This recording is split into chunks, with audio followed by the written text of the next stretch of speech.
Meanwhile, my friends, back to the empty tomb. And John in chapter 20 tells us that Joseph and Nicodemus buried Jesus' body according to the very strict Jewish burial customs. They wrapped Jesus' body with strips of cloth wound tightly around his body and stuck together with an expensive mixture of myrrh and gummy aloes that in turn stuck the cloth to the body. It couldn't be easily removed. And John, who almost certainly was at the execution and given Mary to look after by Jesus, paints a wonderful picture of devotion by Mary Magdalene. Sunrise in Jerusalem is about 6 a.m. Mary would have arrived before this, as we're told that it was very dark. And what little light was available as Mary strained to see through the eyes that were probably still sore with crying and lack of sleep, she saw that the stone had been rolled away, and how this must have come as an awful shock to her. Just what was going through her obviously tormented mind as her eyes adjusted and her fears increased? Had body snatchers been and gone? Were they still here? Were they still in the dark? She took to her heels and she ran for help. She ran to Peter and the other disciple, the one that Jesus loved. Did Mary know of the incident of Peter's 3 denials? Because almost certainly Peter was in a terrible state of remorse himself. And if it was true that Jesus had risen, then here was his opportunity to speak to Jesus again, to get his forgiveness, to be restored again, and as we subsequently know, to live a life that was consumed with passion for Christ and his glory. If there was to be a second chance, Peter was not going to miss this opportunity. Could this be true of us also?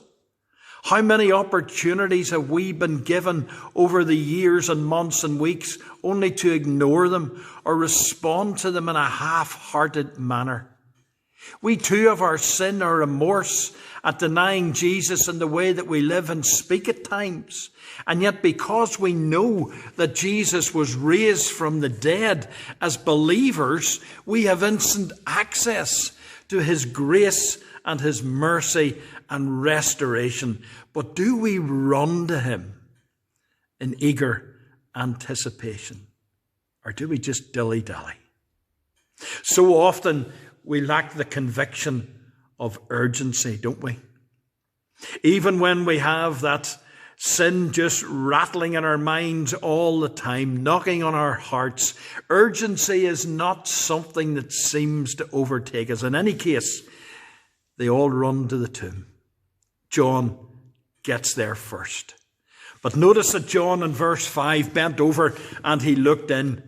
Contrast that with Peter, who in verse 6 ran behind him and ran straight in to the tomb. An unopened grave would never have opened heaven. Light must have dawned in the cave, but spiritual light had certainly illuminated within Peter as the hope of a raised Christ consumed him. Not for him was a mere look enough. Not for him was a glance from a distance sufficient. No, he had to be in the place where Christ was led out. He too had to emerge from the darkness of the tomb, past the rolled away stone and into the newness of life. He had to be convinced that this was real. Paul in his letter to the Philippians summed up how Peter was feeling when he said, I want to know Christ and experience the mighty power that raised him from the dead. I want to suffer with him, sharing in his death.